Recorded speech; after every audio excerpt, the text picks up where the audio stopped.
All right, good morning. I hope your day has been going well. Almost halfway through the week, can't be too bad. I want to talk a little bit about next week if you are in section L1, Monday's lab, because Monday is Martin Luther King Day. Whew. Mount Hood's totally closed, but it definitely throws a monkey wrench into our normal kind of schedule. So we won't have anything on Monday, no lectures, no lab, no recitation, none of that kind of stuff. Next week, Wednesday, 9 o'clock, this room, like a week from today, that's when you'll turn in self-corrected problem set number 2, as well as the molar mass of the volatile liquid lab that we did on Monday. So again, weird times here because of MLK Day. And then also on Wednesday, you'll pick up seminar self-quiz 2 and the actual quiz number 2. Finish it on your own. Don't use lab partners. Don't talk to the tutoring center, et cetera, et cetera. You'll turn both of those in on Friday, a week from this Friday, at 9 o'clock in this room as well. And then also in the back of your mind, start working on the graphing lab. If you've done graphing on computers and if you've done linear regression, this won't be anything at all. If you haven't done any of those things, I don't think it's that difficult. But on the other hand, don't wait until the last minute or anything like that. If graphing on a computer and linear regression are totally new things to you, you would be welcome to join my Wednesday or Friday sections next week. The lab will not last long. I'm just going to get on Excel on the computer in the lab room. I'll show you how to make a graph in like 1 minute, and I'll show you how to do a linear regression in 1 more minute. All right, it's very, very simple. So if that's something of value to you, it would be awesome. You're welcome to join.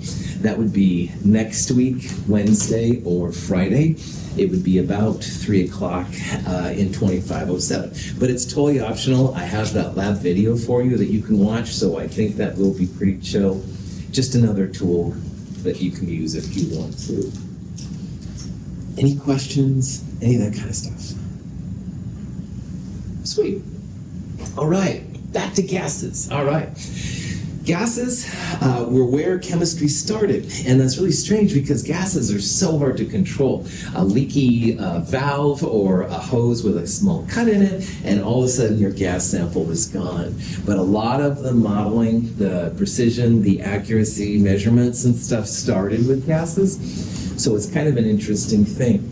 The summation of everything we looked at on Monday can be encapsulated in this thing right here. And this is called the ideal gas law. And almost all the time, I mean 99% of the time, the ideal gas law works amazingly well. And it's really nothing more than a way to model the behavior of gases. There are 4 quantities which are really important when you're studying a gas. You need to know the pressure of the gas, which we talked about in lab and on Monday in lecture. The volume of the gas is important. That's V. N is the symbol for moles of gas, so quantity. And T is the temperature of the gas. And all 4 of those can affect the behavior of the gas.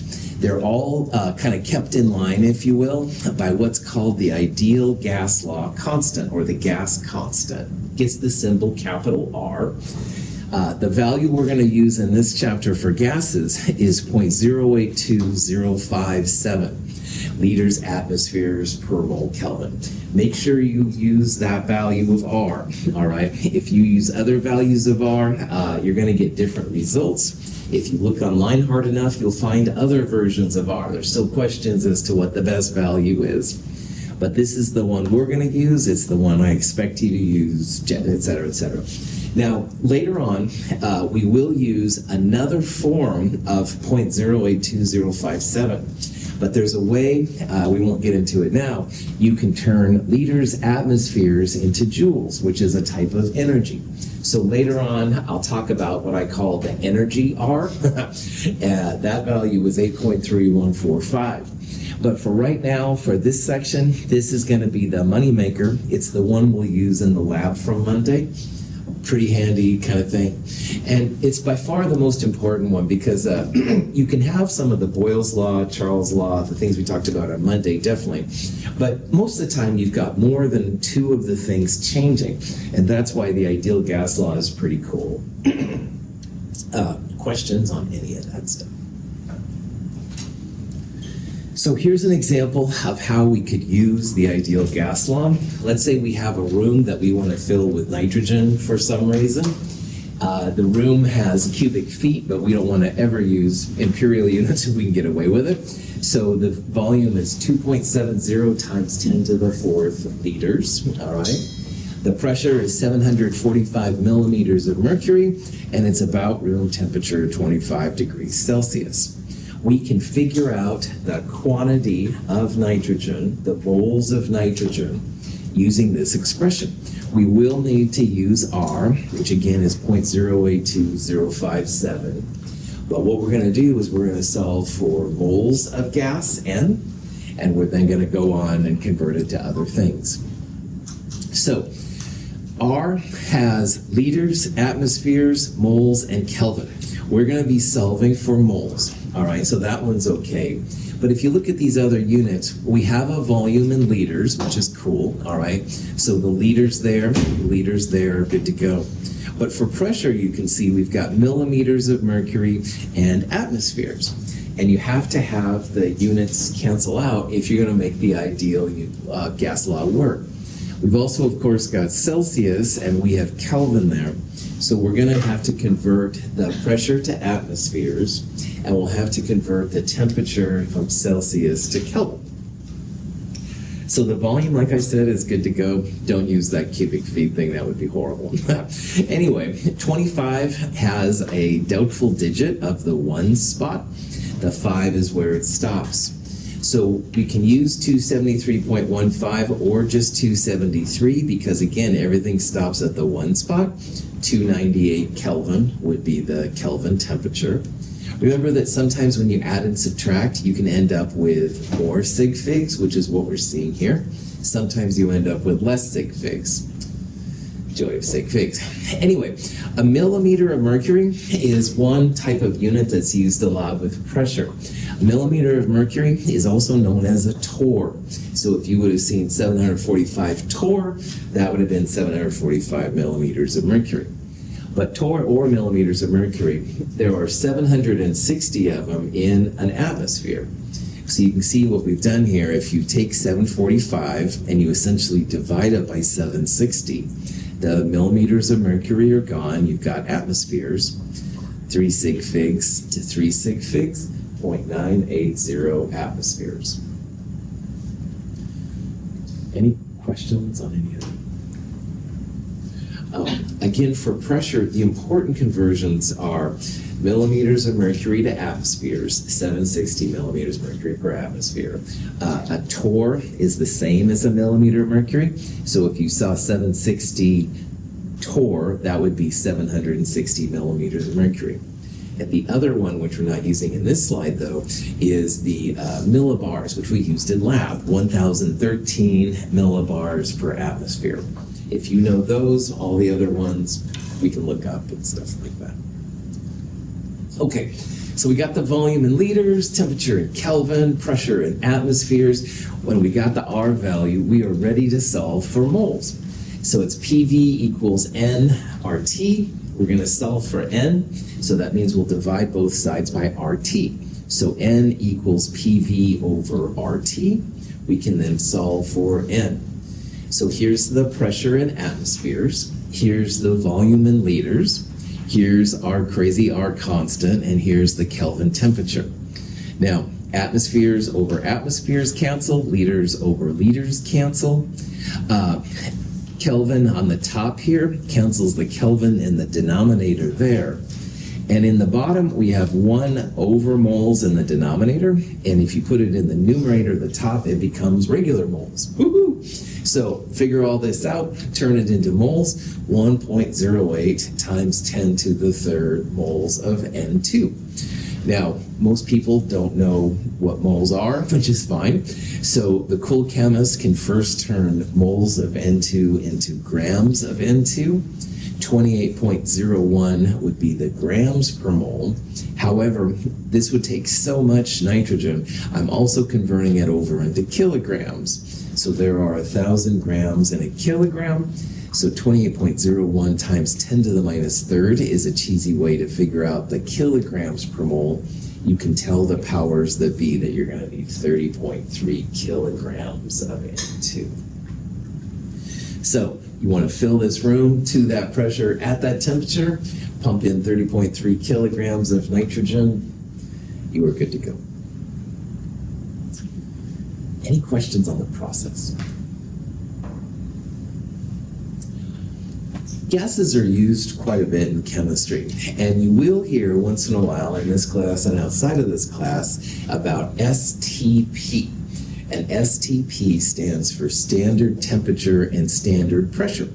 And those things are really relevant for gases, all right? You can use them with solutions and stuff, but it's rare. So STP for gases has like a point that is defined out.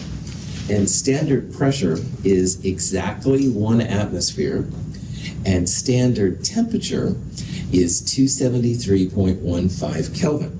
Excuse me. Now, what people do a lot is if they extend it, if you have 1 mole of an ideal gas, V equals nRT over P. And when you figure out the V part, it comes out to be 22.4 liters. So once in a while, if you're at a chemistry event, you'll see a balloon or a ball that's pumped up and it says 1 mole equals 22.4 liters. All right. They are assuming that this is an ideal gas. Technically, it would be 0 Celsius, which probably it isn't, but you get the idea. It kind of gives you a visualization as to what 1 mole of gas, quote unquote, looks like. All right. So if you see that, it's kind of a chemical thing. Another thing here that's important is that you can have a mole of any gas, all right? It could be nitrogen, it could be water vapor, methane, CH4, and they should all take up the same volume. And this is totally different from liquids and solids, all right? We talked a lot about density in Chem 221 and how the density of some objects is so much greater, so less volume but more mass kind of things. But when it comes to gases, if you have the same volume, you should have the same moles, which is kind of an interesting thing we'll talk about. So, punchline here, STP, if you see it, it's 1 atmosphere of pressure and 273.15 Kelvin, 0 Celsius, all right? If you happen to have 1 mole of gas, it's about 22.4 liters. But you don't have to have 1 mole of gas. But this is kind of a cool thing to know. You want to know roughly what a mole of gas's volume would be at roughly room temperature, not quite, but close. 22.4 liters.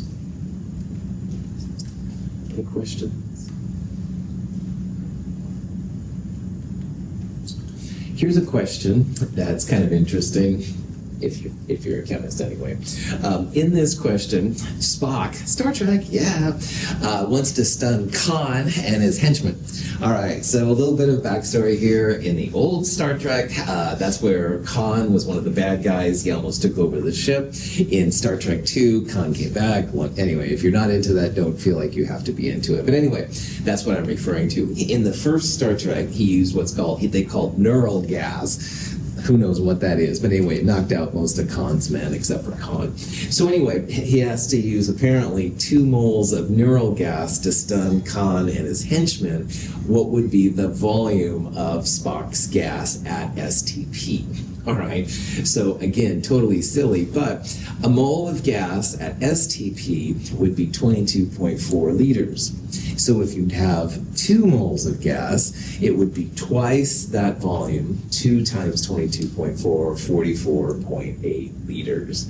That would be the volume here at STP for the gas. Any questions except for why your instructor likes Star Trek? Good.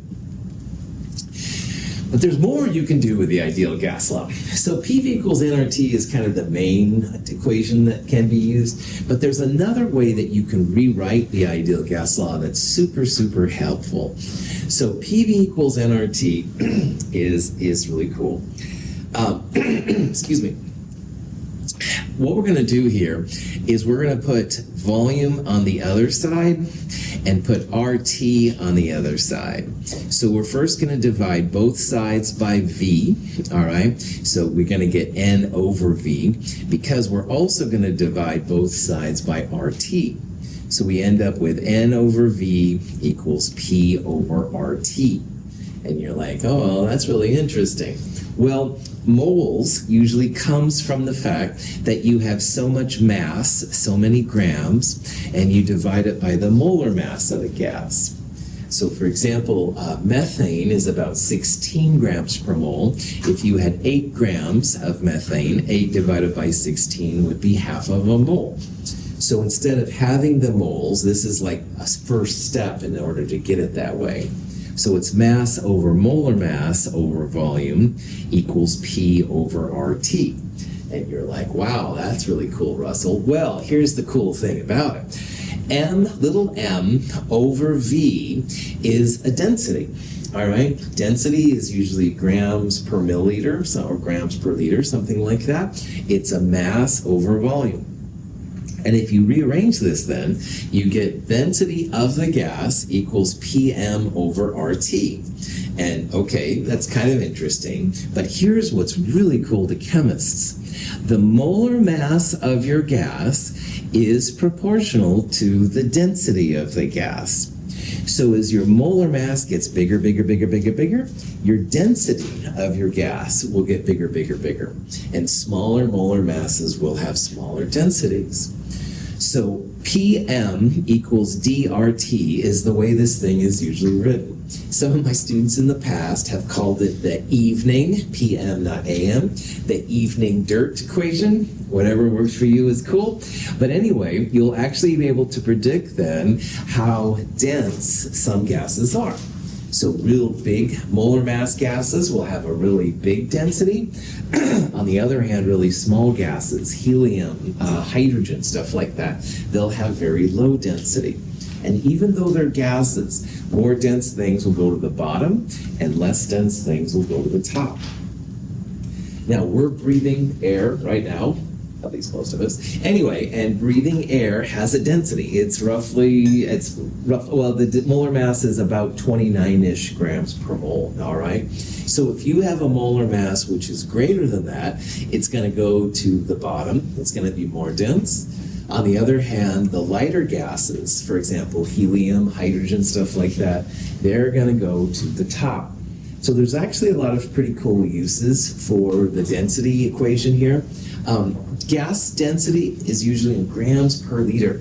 We talked about in Chem 221, and we'll talk about again here later, how liquids are usually grams per milliliter, and solids are grams per centimeter cubed, and a milliliter and a centimeter cubed are the same. Well, gases are usually grams per liter. They're not as dense, obviously, as liquids and solids, so that's why the units are usually a little bit strange. But I'll show you now here in a little bit some cool videos that show how helpful this can be. So PM equals DRT, pressure times molar mass equals the density of the gas times R, 0.082057, times the temperature. And again, why chemists like this is that the density of the gas is proportional to the molar mass. Question? Okay. So this is the kind of question you might see. It says which gas has the greatest density if you're at 25 Celsius and 1 atmosphere of pressure. So it's PM equals DRT. Notice that the pressure and the temperature are the same for all of these gases. So what we're going to do here is we're going to look, if we want the greatest density, we want the greatest molar mass. So O2, as we used in the KClO3 lab, O2 is about 32 grams per mole. Nitrogen, roughly 28 grams per mole. Again, nitrogen's about 14, but there's 2 of them, those diatomics. Hydrogen's about 2. Carbon dioxide is one I've just used a lot. It's about 44 grams per mole. So of these so far, 44 is the biggest. That would have the greatest density. But if you look at good old xenon, number 54, the molar mass of that one, 131 grams per mole. So that's the biggest molar mass. The biggest M will have the biggest density. So the greatest density gas up here will have the greatest molar mass. Looks like it's going to be xenon. Any questions on that?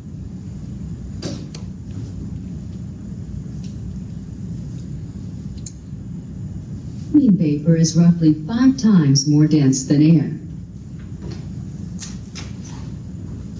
It can be poured from one flask to another.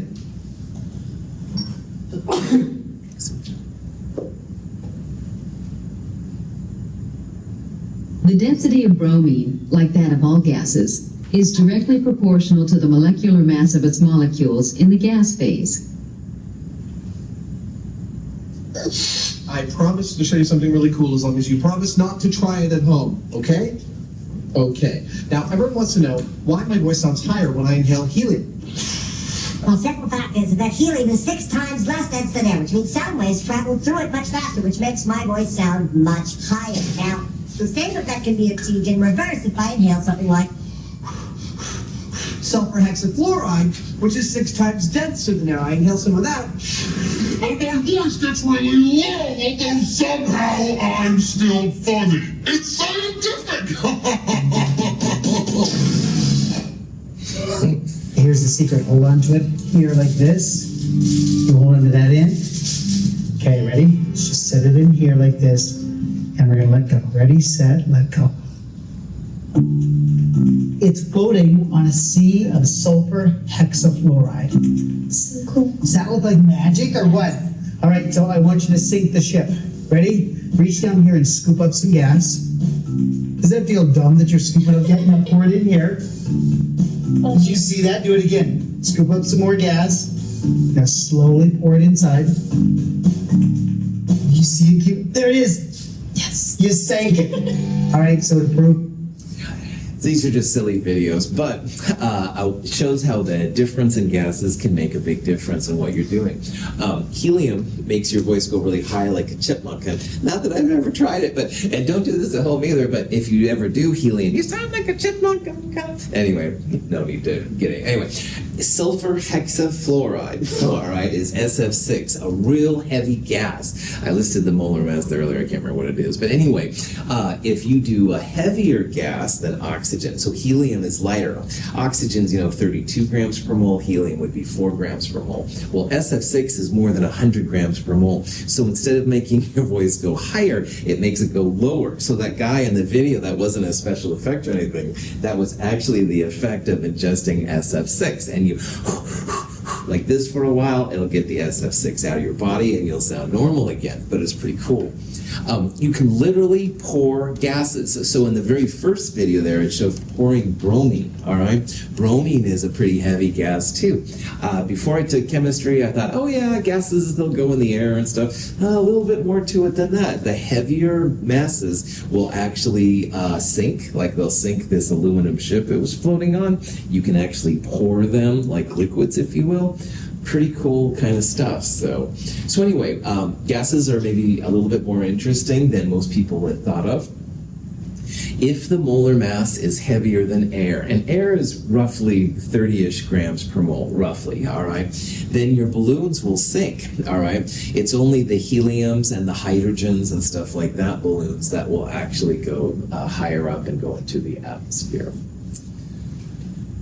Any questions on it? So PV equals nRT is cool. PM equals DRT is cool.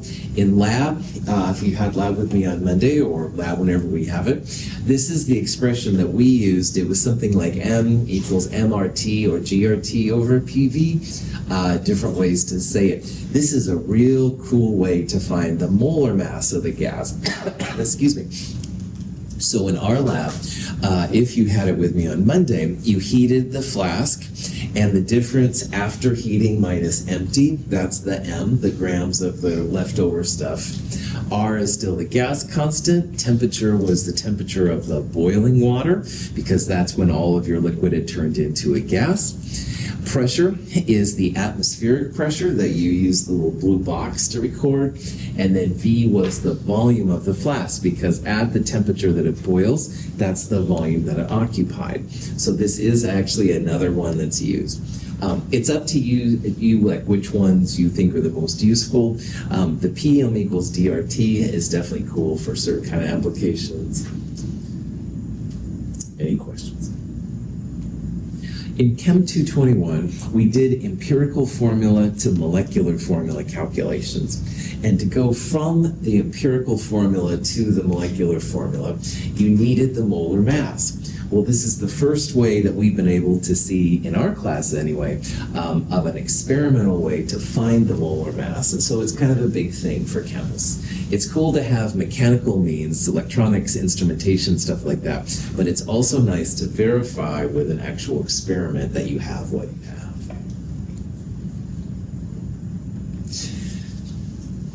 Gases are funny when they come together. You'd think that they would kind of begin to mix together or be weird or start interacting with each other. And actually, most of the time, if you mix gas A and gas B, they just kind of coexist, all right? They don't actually interact with each other. Now, there are totally exceptions to this. So like hydrogen and chlorine will react to make hydrochloric or hydrogen monochloride, the gas. But normal gases, normal applications, you just mix them together. So if the first gas has pressure A and the second gas has pressure B, and what the heck, let's add a third gas, pressure C, the total pressure then is just the sum of the individual pressures. So down here's like A, B, and C gases with their individual pressures. And when you mix them all together, the sum of all these pressures is the pressure that you actually see. This was first seen by Dalton. This is John Dalton, who helped chemistry kind of come together. They call it Dalton's law of partial pressures. So if you have individual gases and you add them, and assuming they don't react, which most of the time is the case, then all the individual pressures will equal the total pressure. And this can have some cool applications. So, cool questions? So here's an example of how this might be helpful. All right, here's an example where we're taking a compound called diborane, B2H6. It reacts with oxygen. It makes a compound called boric oxide and also some water. And here it says we're adding diborane and oxygen in the correct stoichiometric ratio. And what that means is that for every one B2H6, you're going to have 3 O2 molecules, all right? And they find that the total pressure of the mixture is 200 millimeters of mercury. So the question is, what is the partial pressure of the reactant gases? So we want to find the individual pressures of both B2H6 and 3O2. Well, pressure and moles are proportional to each other. It's PV equals nRT. So pressure and moles are opposite. So as the moles go up, the pressure goes up and vice versa. So if we have the correct ratio here, that means 3 moles of O2 for every 1 mole of B2H6, or 4 moles total. Now, if the total pressure is 200 millimeters of mercury, you can actually then figure out the individual pressures, because if we take 200 and we divide it by the total moles, 4, that means it's roughly 50 millimeters of mercury per mole of gas. So if you look at these different numbers right here long enough, 50 millimeters of mercury B2H6 and 150 millimeters of O2. 50 plus 150 would give us the 200, all right? And we also have a 1 to 3 ratio. Like 150 divided by 50 is 3, and 50 divided by 50 is 1. So of these answers then, definitely answer D, would make sense.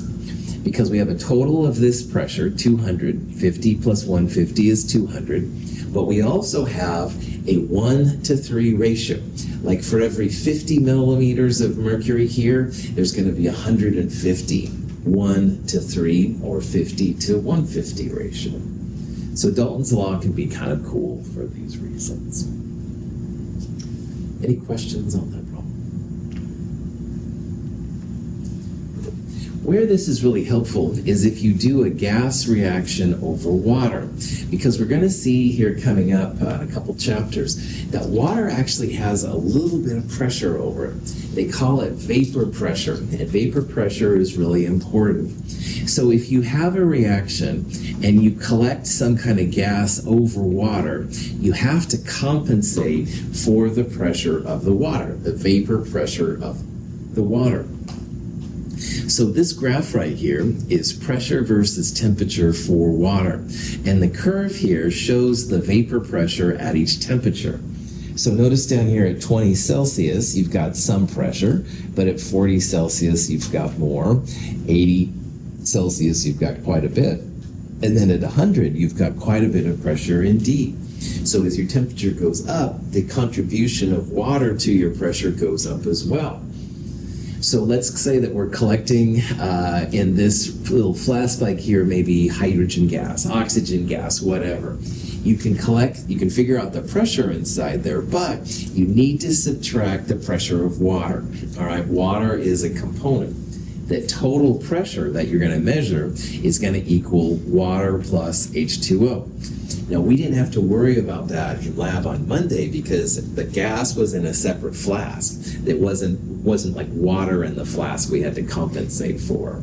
So it was no problem. But a lot of reactions are done over water.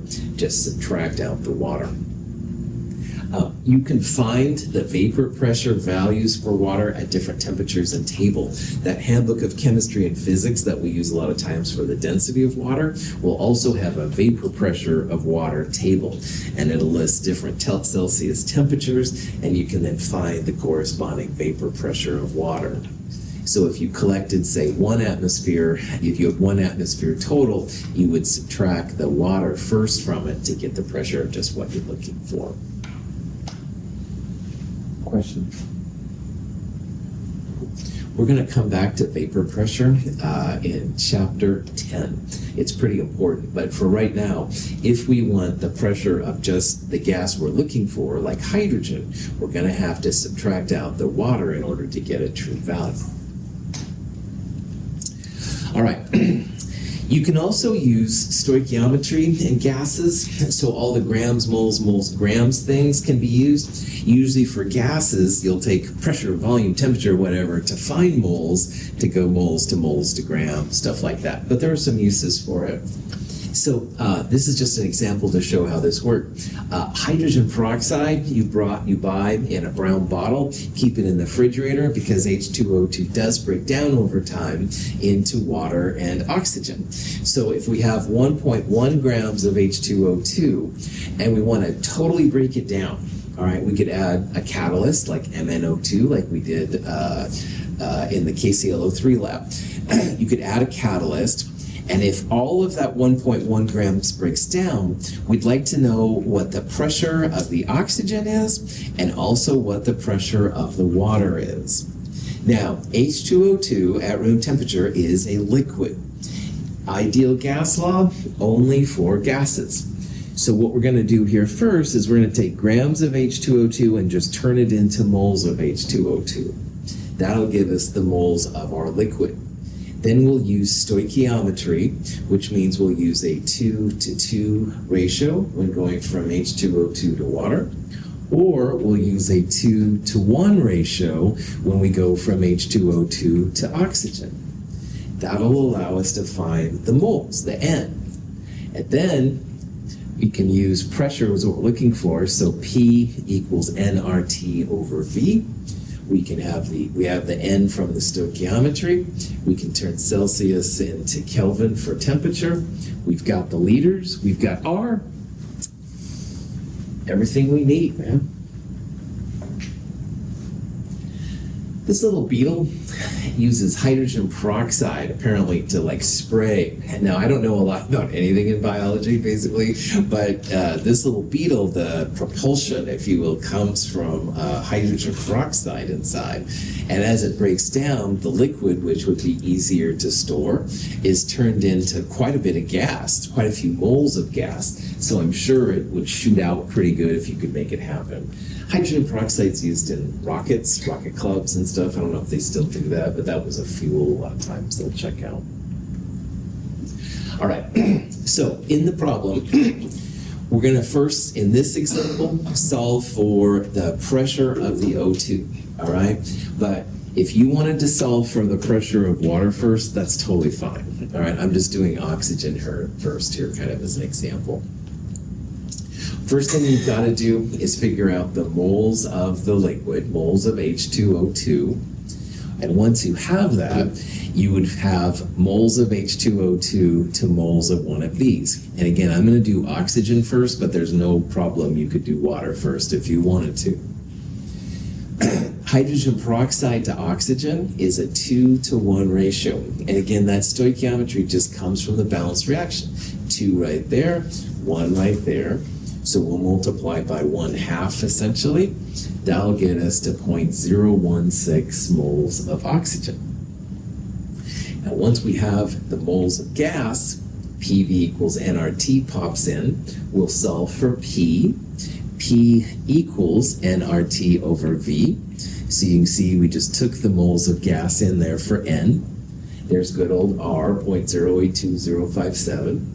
Multiply it by the Kelvin temperature, 298, divide by the volume, 2.50 liters, pressure of the oxygen, 0.16 atmospheres.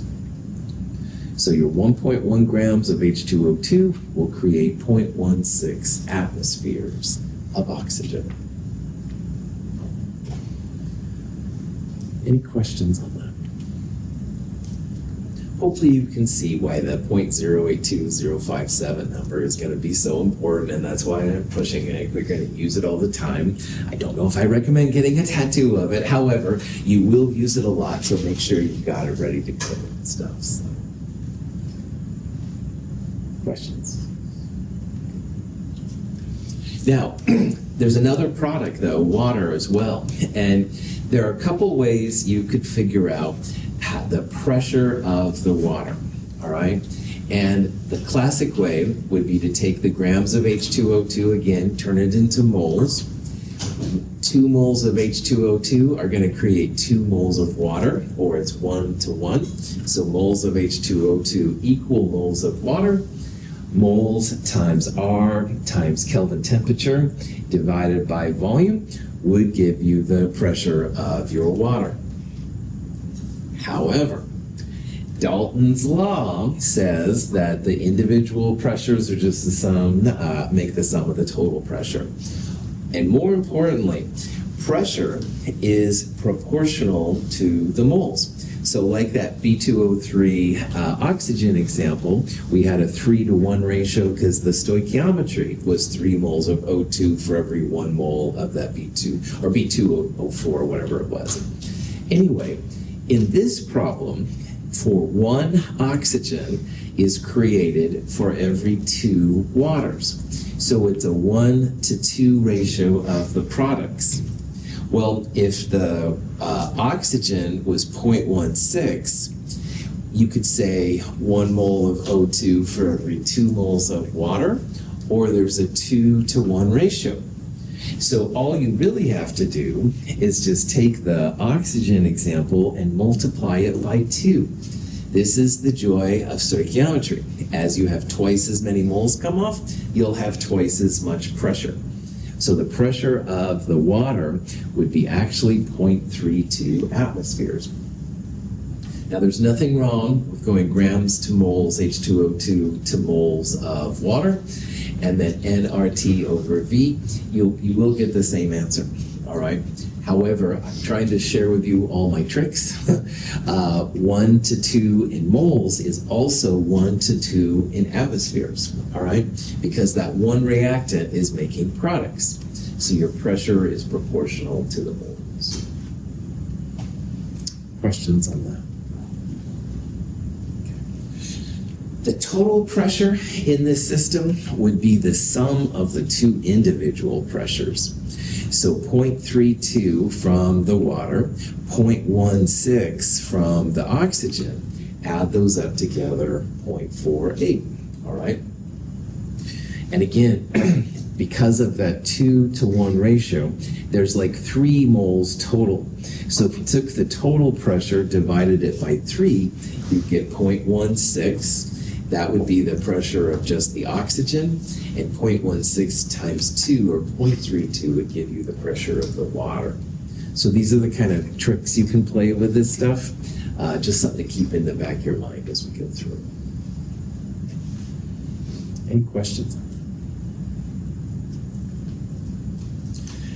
Cool. All right. So gases, like I said, super hard to contain and control. So along with gases, then, you have to talk about what's called effusion and diffusion. All right? And effusion and diffusion are things you always have to think about when it comes to gases. Diffusion is when you have some kind of a barrier, and initially you have gas number 1 on one side and gas number 2 on the other side. And almost always there's some kind of hole, all right? Maybe you intentionally put it in there, maybe it just wore out, maybe the gas molecules are so small they sneak within the molecular framework of whatever your barrier is. But they start to mix, all right? So diffusion is when you have two separate gases and they start to mix with each other, they diffuse into each other. That's the idea. Effusion is similar, except on one side of your barrier you have a vacuum. Vacuums are really interesting things as well. Vacuums inevitably will have this problem. There will be some kind of hole, maybe intentional, maybe unintentional, but the gas will begin to sneak into your vacuum. So after a while, it's very hard to have a perpetual vacuum. They almost always break down. Anyway, this process is effusion. You've got a vacuum in a gas, and the gas really wants to get to that other side. It begins to effuse to the other side. So diffusion is just the mixing. Effusion is when the vacuum begins to get some of the gas from the other side. And these are very normal kind of things that happen. It's hard to keep them from not happening, to be honest. So, any questions on that? Cool. So if you have gases on each side and you want to know how fast they're going to get to the other side, these are things that scientists will think about. If you have a pure gas sample, you want to sell it, you want to know how long it's going to be quote unquote pure. So this guy Graham was actually the one that figured out how fast gases will effuse or diffuse. Now, we're not going to use Graham's law a lot, but what it basically says is that the speed of the first gas A divided by the speed of the second gas B, that's what this side says. By the way, rate is just a term for speed in science. We're going to do more things with speed in Chem 222 coming up too. But anyway, neither here nor there. The important part is that the speed is proportional to the square root of 1 over the molar mass of the gas you're looking at. So notice that A is up here and A is down there.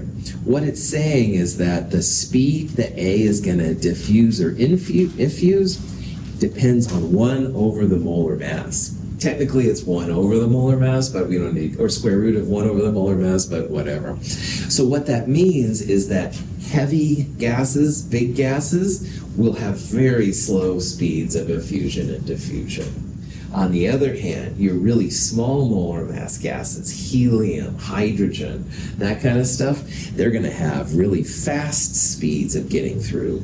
Those are the tough ones to control. The big heavy gases are usually fairly easy to control their effusion and diffusion. So scientists then will claim that the speed of these things, effusing, getting into the vacuum, or diffusing, mixing together, it's inversely proportional to the molar mass. And again, what that means, heavy masses will be very slow, all right? On the other hand, those small masses will be very fast. I'm going to pick on Tess for a second. Tess is pretty athletic. I like my pizza and beer, I won't lie. So Tess and I decided to go to the track and run. Tess is gonna kick my ass, man, because Tess is in shape and I watch sports. No, anyway, I have more mass, I'm gonna be slower. Tess is in good shape. She doesn't have as much mass as I have, so she's going to be faster. All right. I apologize, Tess, for picking on you, but I think of you as a cool athlete. So anyway, that's kind of the idea here and stuff. I can use myself as an example. I have no shame. That's the idea here with the gases. All right. These little tiny holes. All right. Little tiny Tesses can get through easy, but pizza. Anyway, I have a little bit more issue getting through the whole. All right, Prof hat back on. That was really stupid. Sorry, Tess. But anyway, hopefully you get to decide that bigger molar masses are slower. Lighter molar masses like Tess will be faster. Questions, except for how stupid I am? Got Prof hat back on. How what a good model that was. Okay, shut up, Michael. Anyway, Graham's law. You can't actually calculate this stuff. We're not going to really do that. But if you had to, this would be what you do. Okay. All right. This is kind of a fun use of that thing instead of talking about people at Dragon eating pizza. This is an example of a YouTube, not the cool YouTube with cat videos and stuff like that. This is a true YouTube. It looks like a U-shaped, all right? And on the left-hand side, we have ammonia, NH3, and on the right-hand side, we have hydrochloric acid, which does create hydrogen monochloride, the gas. So think about it here as having NH3 gas being created on this side and HCl gas on the right side, okay? Now, after all my babbling in that last example, which I'm not going to repeat, if you look at the molar masses of HCl and ammonia, all right, HCl, 36.5 grams per mole, and ammonia, NH3, is roughly 17 grams per mole. So NH3 is a lot lighter, all right? It has less grams per mole, smaller molar mass than HCl. So in our little YouTube here, think of it like as a track, all right? And their molecules are trying to get to the top up here as fast as they can. Well, NH3 has a smaller mass. So smaller masses will go faster. The HCl has a bigger mass. Bigger masses will go slower. So one thing we can predict is we would think that NH3 would reach the top before the HCl. All right, smaller molar masses are faster. NH3 is smaller. NH3 should reach the top. But we can do even more because when NH3 and HCl come together, they make ammonium chloride, which is a white solid. All right. So what we would predict here is that the ammonium chloride, it's not going to be like halfway up here, it's going to be over here because ammonia is able to get to the top easier than HCl. So the NH3 HCl stuff is going to happen over here. Right is HCl gas, and on the left is NH3 gas. Where the two meet, a reaction occurs producing ammonium chloride gas. The reaction occurs primarily on the right because NH3 is lighter and diffuses faster. Gravity will pull the NH4Cl down after a while. That's why you begin to see it down there. But right about here, that's where they would mix, all right? And this is where Graham's law is pretty cool because the smaller molar masses are faster. It'll get over the U2 before the heavier HCl. We would expect then the white stuff to form on the right-hand side. Any questions about any of that stuff? Awesome. Okay, this is a good place to stop. We'll take up all of this stuff and more on Friday. Thanks for being here. Have a great day.